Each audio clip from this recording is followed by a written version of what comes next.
አዶናይ እንግዲህ በፊት በጣም ቦርጫም ሰው እንደሆነ ታውቃላችሁ። አዶናይ በአንድ ነገር እንኳን ጎበዝ ነው ብዬ ጀግና ነው ብዬ እንዳልል ሞራሬን ነካ። የአዶናይ ሲክስ ፓክ የግዢ 18 ዓመት ሲሞላ ወደ ቶሮንቶ ወደ ካናዳ ስመጣ ማለት ነው። ከአንድ ዓመት በኋላ ነው ዲሳይድ ያደረኩት። ምክንያቱም ጂም እየሄድኩኝ ያለ ስፖርት በጣም መስራት እፈልጋለሁ፣ ግን ስቲል ለውጥ የለም። 2 ዓመት ከዛ በፊት ስፖርት ሰርቻለሁ፣ ምንም ለውጥ ማምጣት አልቻልኩም። እዚሁ ወፍራም ነኝ፣ እዚህ ቀጭን ነኝ። ከዛ በኋላ ስልክ ላይ ሙቀት ነበረ በጣም ጃኪን ደርቤ ምናምን ነው just cover up, you know? Exactly. ከዛ ላይ no I have to do it ግን ውድ ነበር። እዚህ ካናዳ ደግሞ 12,000 ብር ነው፣ $12,000 ነው። ኦርቶዶክስ ግማሹን በእስር ቤት ግማሹን በውጭ በጥይት ኦርቶዶክስ ካሁን በኋላ ለቀልሽ ውሃ በላሽ። ሰላም ጤና ይስጥልኝ ጋይስ፣ እንደምን አመሻችሁ? እኔ እግዚአብሔር ይመስገን ደህና ነኝ። እንግዲህ እንደተለመደው አዳዲስና ወቅታዊ መነጋገሪያ ጉዳዮችን ይዤላችሁ መጥቻለሁ። አብራችሁን እስከመጨረሻ እንድትቆዩ በትህትና እጠይቃችኋለሁ። ሁሉም ጋር እንዲዳረስ ይህንን ቪዲዮ ላይክ በማድረግ እንድትጀምሩ በትህትና እጠይቃችኋለሁ። እንዲሁም አዲስ ከሆናችሁ ዩቲዩብ ቻናሌ 20 ቀርቶታል ማለት ነው 5000 ለመሙላት። እንግዲህ ይሄንን የምታዩ ሁላችሁንም ሰብስክራይብ በማድረግ 5000 እናድርሰው ማለት እፈልጋለሁ። እንግዲህ ስለ አዶናይ የተወራ አስገራሚ ነገር አለ። ሰርጀሪ ተሰርቷል እያለን ነው ማለት ነው ዮኒ ማኛ። ሌላው ደግሞ እንግዲህ ስለ አርሲ ላይ የተገደሉ ኦርቶዶክሳውያን እንግዲህ አንድ ሰው ሲናገር መጥፎ ንግግር አድርጓል። ይሄንን ደግሞ እንግዲህ አብረን ሆነን የምናየው ይሆናል ማለት ነው። እጅግ በጣም የሚያሳዝንና እንዴት ያህል ጭካኔ እንደሆነ ማለት ነው። ሌሎችም ቪዲዮዎች አሉ ማለት ነው። አብራችሁ እስከ መጨረሻ ቆዩ።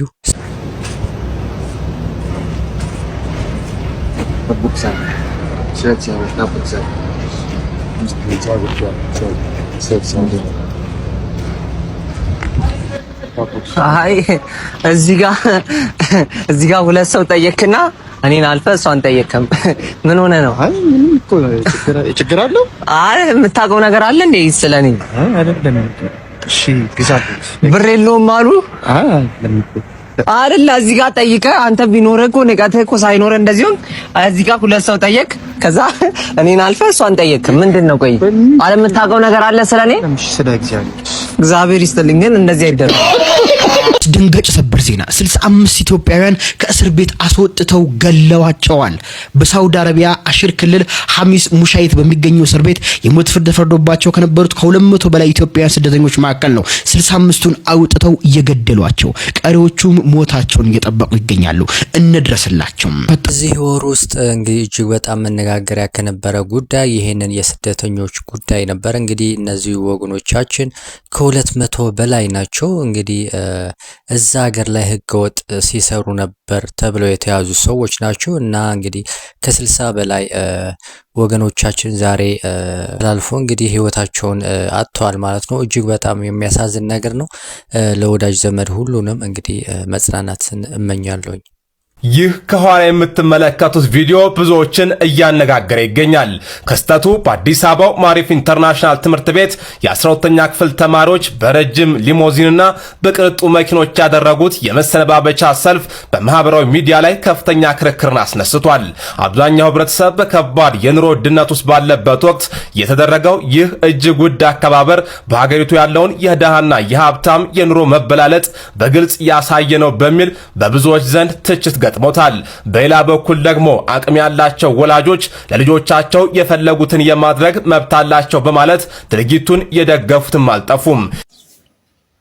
አይ ኦርቶዶክስ ግማሹን በእስር ቤት ግማሹን በውጭ በጥይት ኦርቶዶክስ ካሁን በኋላ ለቀልሽ ውሃ በላሽ። ግማሾቹ በእስር ቤት አፈር ድሜ ይበላል፣ ግማሹ በውጭ ደግሞ በጥይት ባብሪ ጥይት ግንባሩን ይመታል። ኦርቶዶክስ ጣፈንታሽ ካሁን በኋላ ነግሬሻለሁ። ግፍሽ ነው ግፍሽ ሞልቶ ከልክ ሲያልፍ በቃ መጨረሻው እንዲነው ወደ የማይመለስበት ይያልሽ። አርቲስቱም ፎከረ፣ ቲክቶከሮቹም የፎከሩ እና እፎ የሚባል አብደነሱ ያኔት ፎከሩ። ዋጋ የለውም ካሁን በኋላ በዚህ ሳይሆን በዚህ እየተወርቃለ አብቅቷል። እንግዲህ እንደሰማችሁት ነው። ይሄ ግለሰብ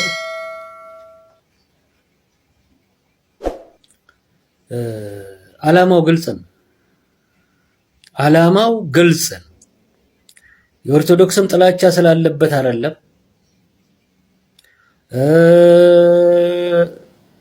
ለሙስሊሙ ደግሞ ተቆርቋሪ ሆኖ አይደለም። ይህ እጅግ አደገኛ የሙስሊሞች ጠላት ነው።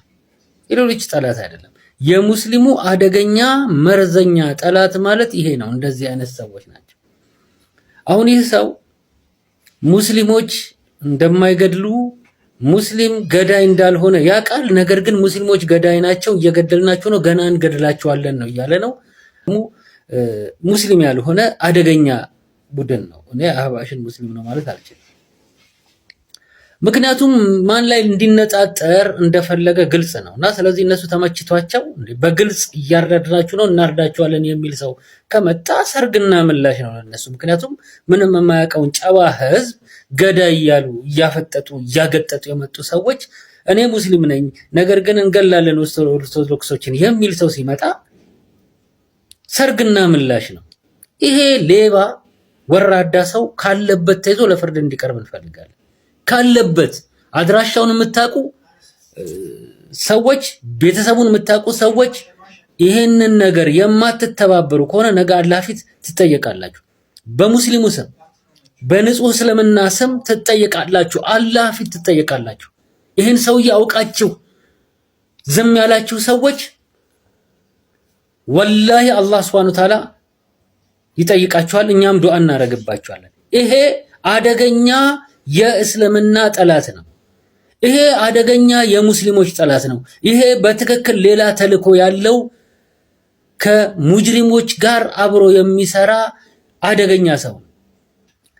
ይሄ ለማንም ብሎ አይደለም። ይሄ ዓላማ ያለው ሰው ነውና ተፈልጎ በኢትዮጵያ ሙስሊሞች ላይ የነዛውን የስም ማጥፋት ወንጀል ከሌሎቹ በባሰ ሁኔታ የሚታይ በመሆኑ ባለበት እንዲያዝ መንቀሳቀስ አለብን። ይሄንን ማድረግ ማንችል ከሆነ ሙስሊሞች ወላሂ ሞተናል። በቃ በቁመና ሞተናል። ይሄን ሰው ካለበት ጉድጓድ ማውጣት አለባችሁ። ሌሎች አካባቢዎች ላይ ካለም ያላችሁበት ቦታ ለሹርጣ ለምን አሳውቃችሁ ይሄን ሰውዬ ለምን ከብት ጠባቂ የትም በረሃ ላይ አይሆንም ካለበት እንዲወጣ አድርጉት። ይሄን የሆነ በረሃ ላይ ከብት ጠባቂ ነው ማንንም አያገኘኝም ብሏል። ስለዚህ ካለበት ሙስሊሞች ይሄንን ሰው ካለበት አጋልጣችሁ መስጠት አለባችሁ። ወደ ኢትዮጵያ መጥቶ በአደባባይ ህዝብ እያየ በመንግስት ፍርድ እንዲሰጠው ያስፈልጋል። ይህ ሰው ለእርድ ተጣርቷል። ይህ ሰው እያረድ ነው ብሏል። እያረድናችሁ ነው ብሏል። ማንን እንዳረደ የት እንዳረደ ማውጣት አለበት። ይህ ግለሰብ ካለበት ተፈልጎ በቁጥጥር ስር መዋል አለበት። ይህ በጣም አደገኛ ነው። በቀላሉ የሚታይ ነገር አይደለም። ሙስሊሞች ምን እየሰራ እንደሆነ እያያቸው ነው አይደል እንዴ? በሙስሊሞች ስም ገዳይ ነን እያለ ነው፣ እንገላቸዋለን እያለ ነው። በሙስሊሞች ስም ነው። ይሄ ቆሻሻ ወራዳ ካለበት ተፈልጎ መያዝ አለበት። እያንዳንዱ ሙስሊም በዚህ ላይ ትብብር ማድረግ አለበት። በአረብ ሀገር የምትገኙ ሙስሊሞች በየትኛውም አካባቢ ይሄን ሰውዬ ፎቶውን ቪዲዮውን ይዛችሁ መፈለግ አለባችሁ። ይህ በጣም አደገኛ ነው። ማንነቱ መጣራት አለበት። ማንነቱ መታወቅ አለበት።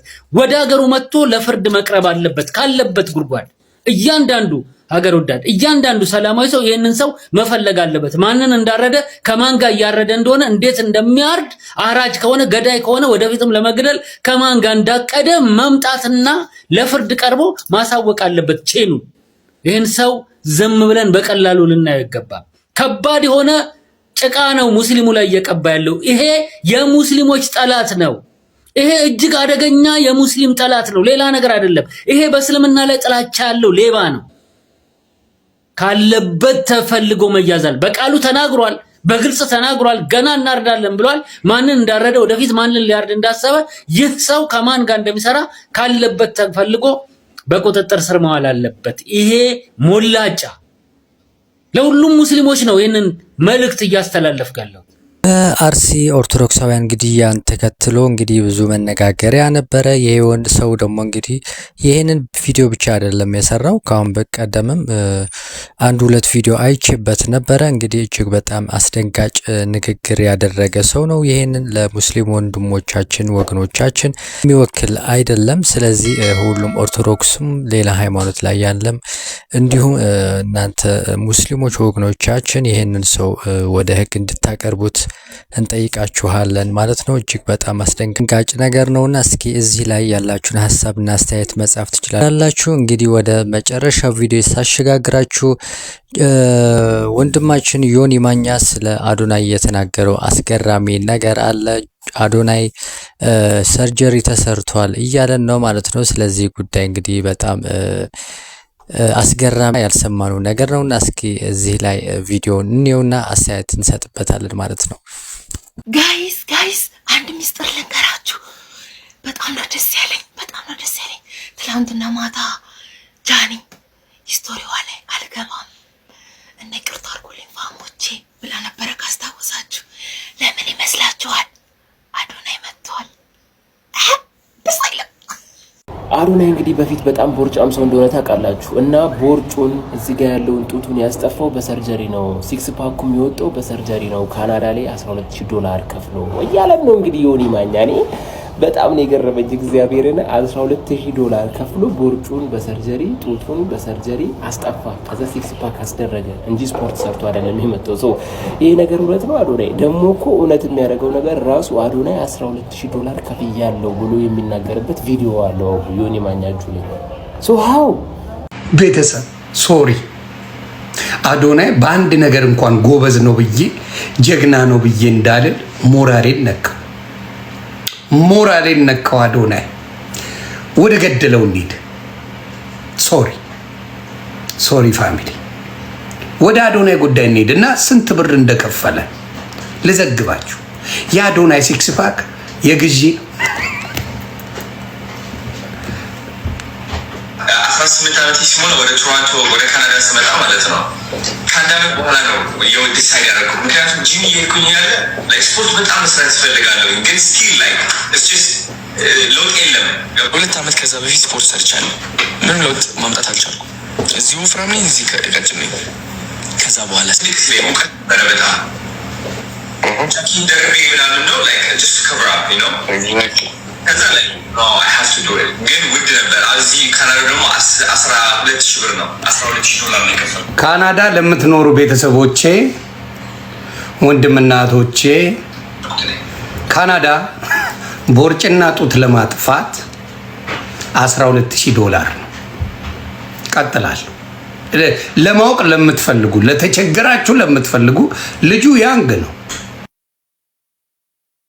ያንግ ሆኖ ስፖርት ሰርቶ የሚጠፋ ነገር ነው።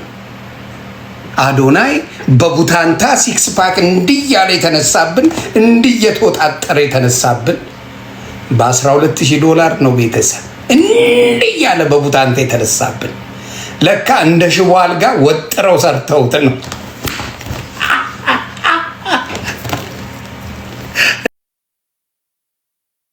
እንደ ሽቦ አልጋ እንደ ሆዴ ማለት ነው። ሆዴ ወገቧም በብረት ነው። የዝሆኔ ሆዴ ጀርባው ወገቡ በብረት ነው ተጠግኖ ያለው። አሁን ብረቱ ዘነፍ ካለ ሆዴ የለም፣ ወዲያው ወደ ዊልቸር ላይ ነው የሚገባው ሆዴ ታውቃላችሁ። እና አዶናይም ሽቦ አልጋ ናት እንዲህ ተወጥራ የተነሳችብን። ሲክስ ፓኳ የትም ስለማይሄድ ነው፣ የትም አይሄድም። እንጨርሰው። It's very expensive, good? Yeah. It's like as you got comment like right, is it a one time procedure we're doing? Yeah. One time procedure ነው ለሚለው ቤተሰብ ደግሞ ልዘግባችሁ። ፕሮሲጀር አለው። አንዳንዴ ጥሩ ከከፈላችሁ ወዲያው ጥግንግን አድርገው ይልኳቸዋል።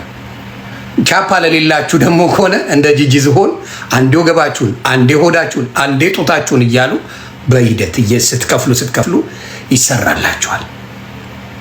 አሁን የጂጂ ዝሆን እምብርት በጣም ብዙ ነበር፣ ከላይ እስከ ታች ነበር እምብርቷ። ታስታውሳላችሁ? አልከፈለችም ነበር። ዝሆኗ አልከፈለችም ነበር። ሙሉ ሂሳብ ስላልከፈለች እምብርቷን ተመልሰሽ እንድትመጪ ብለው ቀደዱት እስከ መጨረሻው እና እምብርቷ እስከ ታች ነበር። የዝሆኗ እምብርት እስከ ታች ድረስ ነበር።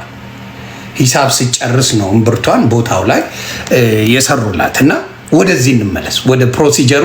አዶናይ 12,000 አንጠፍጥፋ ከፍላለች። እኔ ደግሞ ነገርኩት ማን መሆን እንዳለበት። ሰማኝ ቦታ ሲያዘልኝ አሁን በርገር ብበላ የፈለጉትን ነገር ብበላ እግዚአብሔርን ነው የምልሽ ቅርጽ ስትላሪፍ ነው። አሁን ምንም በርግ አሁን ማትብሉ ምናምን ነበር። 18 ዓመት ሲሞላ ወደ ቶሮንቶ ወደ ካናዳ ስመጣ ማለት ነው ከአንድ ዓመት በኋላ ነው ዲሳይድ ያደረኩት። ምክንያቱም ጂም እየሄድኩኝ ያለ ላይ ስፖርት በጣም መስራት ትፈልጋለሁ፣ ግን ስቲል ላይ ለውጥ የለም። አዶናይ በቃ ስንፍና ነው ያለሽ። እኔ እውነቱን ልንገርሽ አይደል አዶናይ ብራተር ሰነፍስ።